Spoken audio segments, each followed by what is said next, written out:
তাহলে এই member chairman যদি আপনারা ভালো না দিতে পারেন, আগামী নির্বাচনে সৎ লোক, যোগ্য লোক যদি, এবং যারা জনগণের হক জনগণের কাছে পৌঁছাবে এইরকম লোক যদি আপনি না দিতে পারেন, তাহলে আমি যাই আনি না কেন ওনাদের হাত দিয়ে দিলে ওনারা তো পারিং গাড়ি করে সেই সব পকেটে ঢুকাই ফেলবে।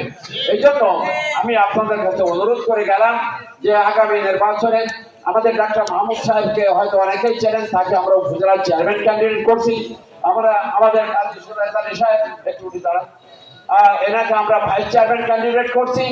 আমাদের এই ইউনিয়নের চেয়ারম্যান পদে আমাদের আলী হোসেন সাহেব পালিয়া বাড়ি, তাকে আমরা চেয়ারম্যান ক্যান্ডিডেট করেছি। এইসব লোকগুলোকে আমরা ভালো লোক জেনে করেছি। এখন আপনাদের এলাকার মানুষ আপনারা যাচাই বাছাই করে দেখবেন যে এই লোকগুলো ভালো কিনা। দেখেন, আমি কিন্তু আমার নির্বাচনী মিটিং এ বলতাম যে আমার সেই যদি ভালো লোক থাকে এই তারা খবরে তাকে আপনারা ভোট দেবেন, আমি কিন্তু এই কথা বলতাম। কিন্তু আপনারা আমাকে ভোট দিয়ে পাশ করালেন।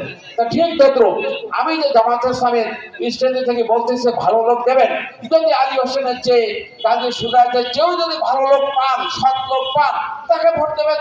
আমার দরকার হলো ভালো লোক, যে গরিবের হক যেন সে নিজে মেরে না খায়, যে এলাকার রাস্তাঘাটের টাকা কন্ট্রাক্টরের কাছ থেকে যেন সে ঘুষ খেয়ে যেন আমার রাস্তাটা নষ্ট করে না দেয়, এবং সেখানে দুর্বল মানের কাজ যেন আমার না হয়। প্রিয় ভাইয়ের আমার বক্তব্য হলো, আমি 2 নম্বর লোক না, আমি 1 নম্বর থাকার চেষ্টা করি এবং আমার কাজ হবে 1 নম্বর।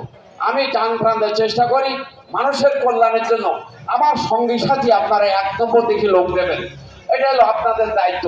কেন নির্বাচন করে আপনারা ভালো লোক যেটা দেবেন ইনশাল্লাহ তাকে নিয়ে আমি চলতে পারি।